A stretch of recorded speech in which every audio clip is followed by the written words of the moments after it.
사샤의 오디오북. 키다리 아저씨. 우울한 수요일. 매월 첫째 수요일은 정말 우울한 날이었다. 막상 닥쳐오면 그런대로 버텨내긴 하지만 잔뜩 긴장한 채 보내거나 지나가고 나면 재빨리 잊혀지는 그런 날이었다. 그날 마룻바닥은 얼룩 하나 없이 번쩍번쩍 닦여야 하고 의자들도 먼지 하나 묻어나지 않도록 청소해야 하며 침대 시트는 주름 하나 잡히지 않게 매끈하게 펴놓아야 했다. 게다가 복작되는 97명의 어린 고아들을 씻기고 머리를 빗긴 다음 빳빳하게 풀 먹인 옷을 입혀준 뒤 고아원을 시찰하는 평의원들이 묻는 말에 네 의원님이라고 예의 바르게 대답하도록 몇 번이고 반복해서 일러주어야 했다. 정말 뼈 빠지게 힘든 날이었다. 가엾게도 저루샤 에벗은 고아원에서 나이가 가장 많았기 때문에 그날이 되면 갖가지 귀찮은 일을 모두 떠맡아야 했다. 이번 달 첫째 수요일도 여느 때와 마찬가지로 이럭저럭 저물어 가고 있었다. 저루샤는 식당에서 손님들에게 대접할 샌드위치를 만들고 평소에 하던 일을 마무리하기 위해 2층으로 올라갔다. 저루샤가 돌보는 방. F실에는 4살부터 7살까지의 11명의 아이들이 함께 지내고 있었다. 방에는 11개의 어린이용 침대가 나란히 놓여 있었다. 저루샤는 아이들을 모두 불러 모아 구겨진 옷을 매만져주고 코도 닦아준 뒤 한 줄로 나란히 세워 즐거운 저녁 식사를 위해 식당으로 보냈다. 저녁 식사에는 빵과 우유 그리고 말린 과일로 만든 푸딩이 나오는 정도였지만 아이들에게는 더없이 즐거운 시간이었다. 아이들을 식당으로 보내고 나자 저루샤는 기운이 빠져서 창가에 있는 의자에 털썩 주저앉아 지끈거리는 머리를 유리창에 기댔다. 새벽부터 하루 종일 일을 하느라 저루샤는 그야말로 파김치가 되어 있었다. 늘 그렇듯이 신경이 곤두서 있는 리펫 원장님이 고함을 지르며 다그치는 바람에 저루샤는 잠시도 쉴 수가 없었다. 리펫 원장님은 평의원이나 고아원을 참관하러 온 아주머니들 앞에서는 품위 있고 온화하게 행동하지만 원래의 모습은 전혀 달랐다.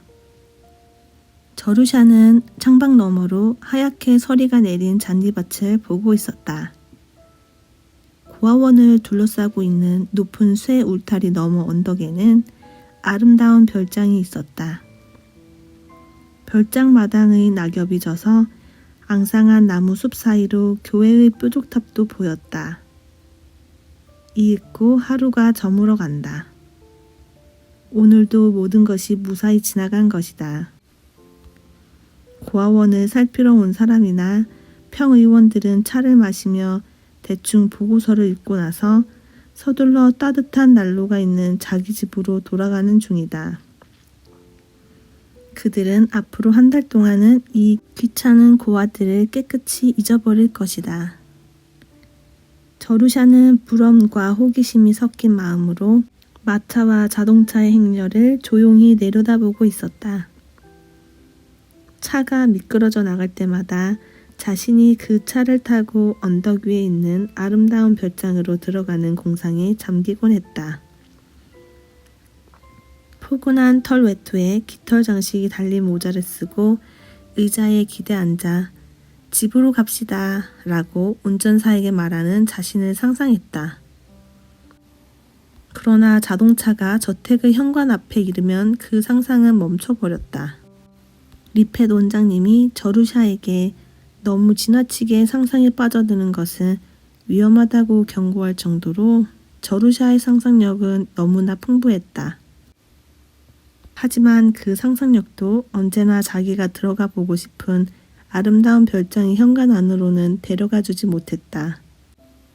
저루샤는 17살이 되는 오늘날까지 아직 한 번도 보통 가정집에 들어간 본 적이 없었기 때문에 고아가 아닌 일반 사람들이 날마다 살아가는 모습을 상상할 수가 없었다. 저루샤 에벗 사무실에서 불러요. 빨리 가보세요. 성가대원인 타미 딜런이 노래를 부르듯이 말하며 2층으로 올라왔다. 타미의 노랫소리는 저루샤가 있는 방에 가까울수록 점점 커졌다. 저루샤는 깜짝 놀라 또다시 번거로운 현실로 돌아왔다. 무슨 일인데? 저루샤는 걱정스러운 얼굴로 물었다. 사무실에서 원장님이 부르셨어요. 몹시 화가 나신 것 같았어요. 아멘. 타미는 마지막 부분을 일부러 길게 노래했다. 그러나 타미의 이런 장난에는 진짜 저루샤를 약올리려는 뜻은 없었다. 아무리 나쁜 아이라도 뭔가 잘못을 저지른 사람이 원장 선생님에게 꾸중을 듣기 위해 불려갈 때는 가엾게 생각하기 마련이다. 더구나 타미는 저루샤를 좋아했다. 팔을 꼬집거나 때로는 코끝이 떨어질 정도로 세게 문질러서 세수를 시켜주는데도 말이다. 저루샤는 잠자코 방을 나왔지만 속으로는 무척 겁이 났다. 저루샤는 얼굴을 찌푸린 채 오늘 있었던 일들을 곰곰이 돌이켜보았다. 대체 무슨 실수를 한 것일까? 샌드위치를 너무 두껍게 썰었나? 호두과자에 호두 껍질이 들어갔나? 아주머니들이 수지 호슨의 양말에 구멍난 것을 보신 것일까? F실의 아이들 중 누가 평의원님께 버릇없는 행동을 한 것일까? 아니면 어쨌든 큰일 났네. 아래층의 긴 복도에는 이미 불이 꺼져 있었다. 저루샤가 계단을 내려갔을 때 맨 마지막으로 돌아가려던 평의원 한 명이 집으로 돌아가기 위해 열린 현관문 앞에 서 있었다. 저루샤는 그 남자의 뒷모습을 힐끗 쳐다보았다. 키가 무척 큰 그 사람은 기다리고 있는 자동차를 향해 손짓을 했다. 자동차가 가까이 오자 불빛 때문에 그 사람의 그림자가 복도 벽에 뚜렷이 비쳤다. 바닥에서부터 벽에 걸친 그림자는 팔과 다리가 매우 길게 드러나서 마치 커다란 거미 같았다. 꾸중을 드릴까봐 잔뜩 걱정했던 저루샤는 자기도 모르게 웃음을 터뜨렸다. 저루샤는 워낙 명랑하고 밝은 성격이라 대단치 않은 일에도 잘 웃었다. 어렵고 고상한 분이라고 생각했던 평의원의 모습에서 재밌는 걸 발견하고 나자 마음이 즐거워졌다. 저루샤는 금방 기분 좋은 얼굴로 활짝 웃으며 사무실로 들어갔다. 리펫 원장은 마치 손님을 맞는 것처럼 부드러운 얼굴로 맞아주었다. 거기 앉거라 저루샤. 내게 할 말이 있다. 저루샤는 무슨 일인가 해서 의자 끝에 걸터 앉아 원장 선생님을 바라보았다. 그때 자동차가 지나가면서 잠깐 창에 불빛을 던졌다. 리펫 원장이 그쪽을 희끗 보고 나서 말했다. 방금 가신 분을 보았니? 뒷모습만 보았어요. 그분은 평의원님들 중에서 가장 부자시란다. 우리 고아원에 가장 많은 기부금을 내주셨지? 그분이 절대로 이름을 알리지 말라고 당부하셔서 내게 이름을 가르쳐 줄 순 없지만 우리에게는 매우 고마운 분이시다. 저루샤는 놀라서 눈이 동그래졌다. 지금까지 원장 선생님과 마주 앉아서 평의원에 관한 이야기를 나눈 적이 한 번도 없었기 때문이다. 그분께서는 이미 이곳의 남자아이들을 여러 명 도와주셨단다. 너도 알지? 찰스 벤턴, 헨리 프레이저 말이다. 방금 가신 평의원님이 그 아이들을 대학까지 보내주셨단다. 두 사람은 모두 열심히 공부해서 지금은 제 몫을 톡톡히 하고 있지. 그것으로 충분한 보답을 한 셈이야. 그분은 훌륭한 사람으로 자라는 게 보답일 뿐 다른 것은 바라지 않는다고 늘 말씀하신단다. 하지만 지금까지 그런 도움을 받을 수 있는 아이는 남자아이들 뿐이었단다. 이곳의 여자아이들이 아무리 똑똑해도 부탁할 수가 없었지. 그분이 여자아이를 싫어하시는 것 같았거든. 예, 그렇군요. 저루샤는 조그맣게 말했다. 왠지 이쯤에서 대답을 해야 할 것 같았기 때문이다. 오늘 회의에서 내 장래 문제를 오랫동안 의논했는데 말이다. 원장은 일부러 천천히 말을 꺼냈다. 저루샤는 조바심이 나서 견딜 수 없는 지경이 되었다. 너도 알다시피 16살이 되면 이 고아원을 나가게 되어 있지 않니? 다만 내 경우는 예외였지. 넌 14살에 졸업했지만 성적이 좋았기 때문에 행동거지가 모범적이었다고 할 수는 없지만 말이다. 아무튼 네가 마을에 있는 고등학교에 입학할 수 있었던 건 특별한 일이었지. 그런데 이제 머지않아 고등학교를 졸업하게 되잖니? 우리 고아원에서는 더 이상 너를 돌봐줄 책임이 없어지는 거야. 사실 넌 다른 아이들보다 공부도 2년이나 더 시킨 셈이고. 리펫 원장은 저루샤가 지난 2년 동안 밥값으로 열심히 일해온 것, 공부보다도 고아원의 일을 우선으로 생각해온 것, 이를테면 매월 첫째 수요일에는 고아원 일을 돕기 위해 결석을 해야 했던 사실에 대해서는 조금도 생각지 않는 듯이 말했다. 그래서 평의원님들과 내 장래 문제를 어떻게 하면 좋을지 아주 세밀하게 검토를 해보았단다. 리펫 원장은 마치 피고석의 죄인을 보는 듯한 표정으로 저루샤를 응시했다. 저루샤는 자신도 모르게 죄를 지은 것 같은 표정을 지었다. 어쩐지 그래야만 할 것 같았기 때문이다. 보통은 어디 일자리나 얻어서 내보내면 그만이겠지만 너는 공부를 잘하니까, 특히 작문 실력이 뛰어나더구나. 교육위원을 겸하고 계신 사찰위원인 프리처드 씨가 너희 문화선생님과 상담을 하신 후 너를 많이 칭찬하셨단다. 그리고 네가 쓴 우울한 수요일이라는 글을 큰 소리로 읽어주셨단다. 저루샤는 너무 난처해서 일부러가 아니라 정말로 죄인의 표정이 되어버렸다. 이렇게 너를 돌보아주고 있는 고아원을 그런 식으로 나쁘게 표현하다니, 나는 네가 감사할 줄 모르는 아이라고 생각한다. 그나마 글에 유머가 있었으니 다행이지. 생각만 해도 아찔한 일이었다. 하지만 그게 내게 행운을 가져다 주었다. 방금 가신 그분은 보통 사람과는 다른 좀 특별한 성격을 가지신 듯 하더구나. 그분은 놀란 표정을 지으며 너희 버릇없는 장문이 마음에 드셨는지 그 엉터리 장문 때문에 너를 대학에 보내주겠다고 하셨단다. 대학이라고요? 저루샤는 너무 놀라 눈이 동그래졌다. 리펫 원장이 고개를 끄덕였다. 그분은 이제껏 남아서 나와 함께 여러 가지 조건을 의논하셨단다. 그분은 확실히 다른 사람과는 좀 다른 분이셨어. 그분은 내 굴재주를 살려서 너를 작가로 키워보겠다고 하셨단다. 작가라고요? 저루샤는 다른 말을 할 줄 모르는 사람처럼 리펫 원장이 하는 말을 되풀이하기만 했다. 그래, 네가 작가가 될지 안 될지는 두고 봐야 알겠지만 어쨌든 다달이 내게 장학금을 주시겠다는 거야. 스스로 돈을 관리해 본 적이 없는 내게는 분에 넘칠 만큼 큰 돈이지. 그분이 결정하신 일이니 내가 나설 일은 아니다만 어쨌든 이번 여름까지는 여기서 지내거라. 그분이 대학 입학을 주선해 주기로 하셨다. 기숙사비와 수업료는 그분이 직접 대학에 납부하시고 네가 대학에 다니는 4년 동안 매달 $35의 용돈을 보내주겠다고 하셨다. 그 정도면 생활하기에 충분할 거야. 용돈은 비서를 통해서 전해주실 거다.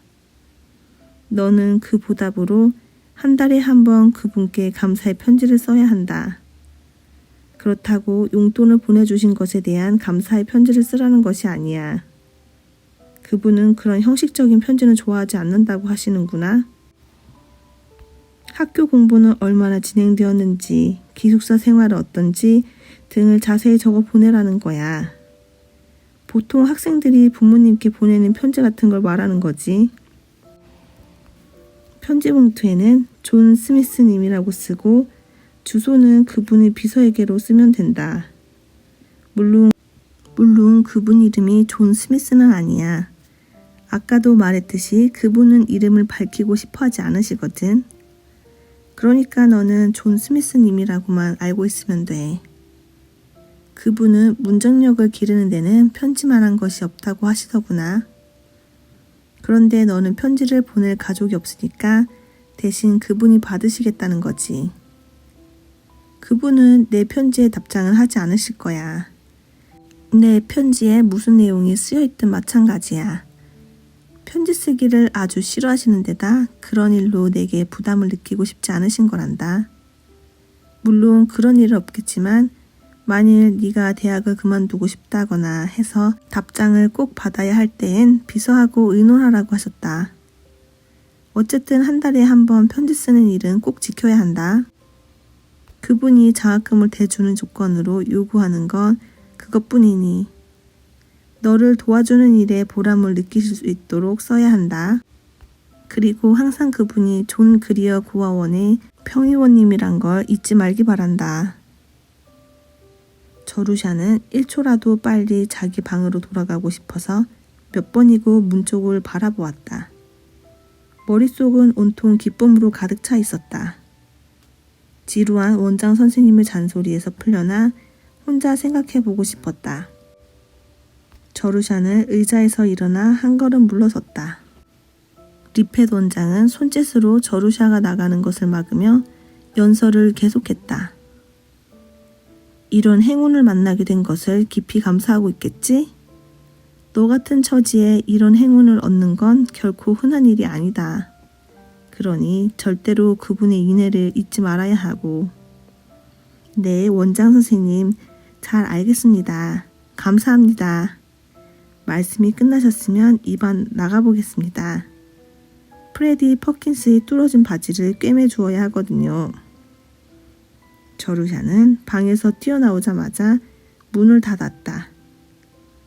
이야기를 다 마치지 못한 리페 원장은 어이가 없어 멍하니 닫힌 문만 바라보고 있었다. 저루샤 에벗이 키다리 아저씨에게 보낸 편지. 9월 24일 퍼거슨 기숙사 215호에서 고아를 대학에 보내주신 존경하는 평의원님께 마침내 도착했습니다.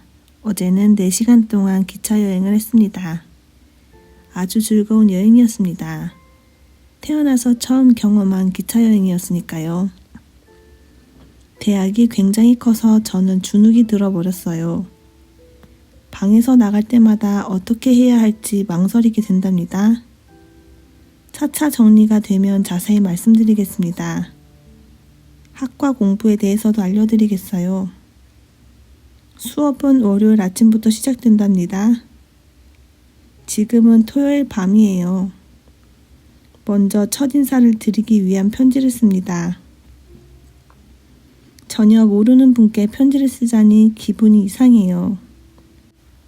하긴 제게는 편지를 쓰는 것 자체가 어색해요. 지금까지 서너 번밖에는 편지를 써본 일이 없으니까요. 그러니까 편지가 서투르더라도 부디 용서해 주십시오. 어제 아침 고아원을 출발하기 전에 리펫 원장님은 중요한 말씀을 해주셨습니다. 앞으로 제가 어떻게 생활해야 하는지, 그리고 특히 저를 위해 이렇게 마음을 써주신 아저씨께 어떤 마음가짐을 가져야 하는지를 누누이 말씀해 주셨어요. 저는 원장님 말씀대로 공손한 태도를 갖추기 위해 늘 조심할 것입니다. 하지만 존 스미스라는 평범한 이름으로 불러달라는 분께 어떻게 하면 공손한 태도를 취할 수 있을까요? 왜 좀 더 개성 있는 이름을 선택하시지 않았어요? 저는 지금 마치 말뚝님이나 옷걸이님에게 편지를 쓰고 있는 기분이랍니다. 지난 여름 내내 아저씨에 대해 여러 가지 생각을 했어요. 저 같은 고아가 아저씨 같은 고마운 분을 만나다니 진짜 가족을 만난 것 같습니다. 비로소 저에게도 의지할 곳이 생긴 것 같아서 너무 기쁩니다. 그렇지만 막상 아저씨를 생각하면 저희 상상력은 더 이상 날개를 펼 수가 없어요. 아는 게 너무 없기 때문이지요. 제가 알고 있는 사실은 단 3가지뿐인걸요. 첫째, 스미스 씨는 키가 크다. 둘째, 스미스 씨는 부자다. 셋째, 스미스 씨는 여자아이를 싫어한다. 저는 아저씨를 여자를 싫어하는 아저씨라고 부를까 했지만 그렇게 하면 저 자신이 무시당하는 것 같아서 싫어요. 부자 아저씨라고 부르는 것은 아저씨를 모욕하는 것이 되겠지요? 돈만 중요하게 생각하는 것 같으니까요. 게다가 아저씨가 평생 부자일지는 알 수 없는 일이잖아요. 부자들은 종종 증권 투자를 하다가 가난뱅이가 된다는 걸 전 알고 있으니까요. 그런데 아저씨께서 키가 크다는 사실은 언제까지나 변함이 없겠지요? 그래서 저는 스미스님을 키다리 아저씨라고 부르기로 했어요. 기분 나쁘신 건 아니겠지요? 이 이름은 아저씨와 저 사이에만 사용하는 애칭이니까 리펫 원장님께는 이야기하지 말아주세요. 2분 후에는 10시를 알리는 종이 울릴 거예요. 저희들의 하루 생활은 종소리에 따라 이루어집니다. 종소리에 맞춰서 먹고 자고 공부하는 게 얼마나 활기찬지 어떤 때는 눈, 코 뜰 새 없이 불을 끌어가는 소방차 같다는 느낌이 든답니다. 아, 종이 울리기 시작했어요. 불을 끌 시간이에요. 안녕히 주무세요. 저는 규칙 하나는 잘 지키지요. 이건 존 그리어 고아원에서 훈련받은 덕택이랍니다. 안녕, 에벗 올림. 10월 1일 키다리 아저씨께 저는 학교가 너무 좋아요. 그리고 저를 이곳에 입학시켜 주신 아저씨가 정말 좋아요. 저는 너무나 행복해서 잠을 이룰 수 없을 정도랍니다. 존 그리어 고아원에 비하면 얼마나 다른 곳일지 아저씨는 상상도 못하실 거예요. 세상에 이런 곳이 있다는 걸 저는 꿈에도 몰랐답니다. 여자로 태어나지 못해서 이 학교에 오지 못한 사람들은 참 안 됐어요. 아저씨께서 젊은 시절에 다니신 대학도 아마 우리 학교처럼 좋은 곳은 아닐 거예요. 제 방은 탑의 위층에 있답니다. 이 탑은 새로운 병동을 짓기 전까지는 병실이었다고 해요. 같은 층엔 저 말고 3명이 더 있어요. 걸핏하면 좀 조용히 해줘 라고 말하는 안경 낀 4학년 선배와 셀리 맥브라이드와 줄리아 러틀리지 펜들턴이라는 신입생이에요. 셀리는 빨간 머리에 뾰족한 코를 가진 친절한 아이예요. 줄리아는 뉴욕의 인류 가문 출신이라는데 저 따위는 본체만치 한답니다. 셀리와 줄리아는 같은 방을 쓰고 상급생 언니와 저는 각각 독방을 쓰고 있어요. 원래 신입생은 독방을 쓸 수가 없대요. 기숙사 방이 모자라거든요. 그런데도 저는 독방을 차지했어요. 특별히 부탁하지도 않았는데 말이에요. 어쩌면 학교 측에서 집안이 좋은 아이들을 저 같은 고아 출신과 함께 방을 쓰게 할 수 없다고 생각했는지도 모르겠어요. 이럴 땐 고아라는 게 다행스러운 일이라고 할까요? 북쪽 모퉁이에 있는 제 방엔 창이 2개 있고 전망이 좋아요. 18년 동안 20명이나 되는 아이들과 같은 방에서 뒹굴다가 이렇게 혼자서 살게 되니 평화로운 기분이 든답니다. 저는 비로소 저루샤 에벗과 사귀게 되었어요. 틀림없이 저루샤를 사랑하게 될 거예요. 아저씨는 어떠세요? 화요일. 아저씨 1학년 농구팀을 만든대요. 그런데 제가 선수로 뽑힐 것 같아요. 몸집이 크진 않지만 동작이 빠르고 단단한 체격을 가졌으니까요. 다른 선수들이 껑충껑충 뛰어다니는 동안 저는 그들의 다리 사이를 뚫고 들어가 공을 빼앗는답니다. 연습은 말도 못하게 재미있어요. 오후에 운동장에 나가면 나무들은 아름답게 단풍이 들었고 낙엽 타는 냄새가 그윽하게 풍긴답니다. 여기저기에서 학생들의 웃음소리가 들리지요. 저는 이렇게 행복한 사람들을 처음 보았답니다. 그 중에서 가장 행복한 사람은 바로 저예요. 학교에서 배우고 있는 것에 대해 모두 알려드릴 생각이었지만 리펫 원장님이 아저씨께 알려드려야 한다고 해줬거든요. 7째 시간을 알리는 종이 울렸기 때문에 어쩔 수 없어요. 10분 안에 체조복으로 갈아입고 운동장에 나가야 하거든요. 아저씨께서는 제가 농구팀에 뽑히기를 바라시나요? 저루샤 에버트림. 추신 9시. 셀리 맥브라이드가 지금 막 제 방문을 열고 이렇게 말했어요. 집 생각이 나서 못 견디겠어. 너도 그러니?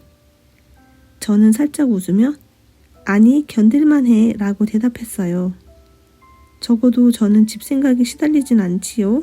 고아원을 그리워하며 눈물 짓는 아이가 있다는 말을 들어본 적 있으세요?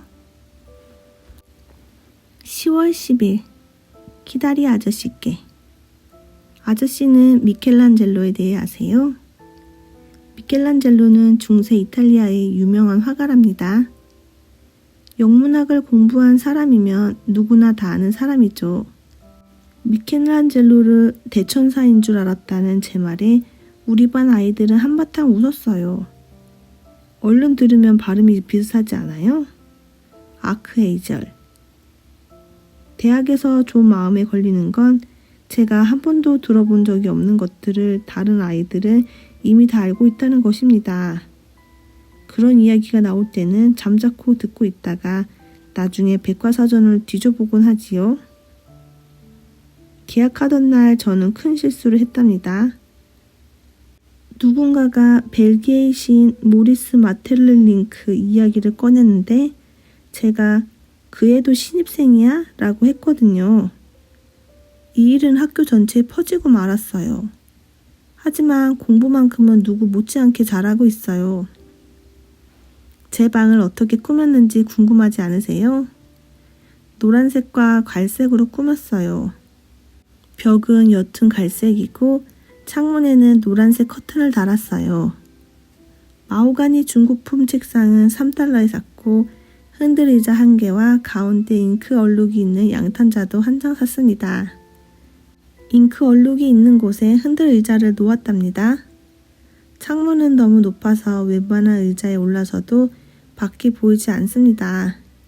그래서 화장대의 거울을 떼고 벽에 바짝 붙여 놓았답니다. 그 위에 올라서면 밖을 바라보는 데는 안성맞춤이거든요. 4학년 학생들의 경매장에서 물건들을 살 때 셀리 맥브라이드가 그 화장대를 골라주었답니다. 셀리는 방안 장식을 참 잘해요. 자기 방이 있었던 아이니까요. 저는 지금까지 돈이라고는 5센트 동전 이상을 가져본 적이 없었어요. 5달러짜리 종이돈으로 물건을 사고 잔돈을 거슬러 받는 일이 얼마나 즐거운지 모르겠어요. 아저씨 정말 감사합니다. 셀리는 더없이 재밌는 친구예요. 반대로 줄리아 러트리지 펜들턴은 더없이 재미없는 아이예요. 학교 측에서 방을 배정해 줄 때 이상하게 짝을 지었다고 생각해요. 셀리는 뭐든지 재미있대요. 심지어 낙지하는 것조차 재미있는 일로 여겨요. 그런데 줄리아는 모든 게 시시하고 재미없대요. 줄리아는 유쾌해지려는 노력 따위는 조금도 하지 않아요. 그 애는 이름 있는 집안인 펜들턴 가족이라는 것만으로도 천당이라도 갈 수 있다고 믿는 듯해요. 줄리아와 저는 앙숙이 되었어요. 아저씨께서는 제가 공부하는 과목과 내용에 대해 알고 싶으시다지요? 자세히 말씀드리겠습니다. 1. 라틴어 제2포에니 전쟁 한니발 장군과 그의 군대는 전날 밤 트라시메누스 호숫가에서 야영을 했고 새벽에 로마 군대와 전투를 치렀습니다. 로마군은 지금 후퇴 중입니다. 2. 프랑스어 삼총사 24페이지까지 배웠고 제3동사의 불규칙 변화에 대해 배우고 있습니다. 3. 수학 원기둥 공부를 마치고 지금은 원뿔을 배우고 있는 중입니다. 4. 국어 설명문을 공부하고 있습니다. 저희 문체는 날이 갈수록 간단 명료해지고 있습니다. 5. 생리학 소화기관에 대해 배웠습니다. 다음 시간에는 담즙과 췌장에 대해 배웁니다. 덕부대 교육을 받고 있는 저루샤 에벗 올림 추신 아저씨는 혹시 술을 좋아하시는지요? 술은 간에 좋지 않다고 합니다.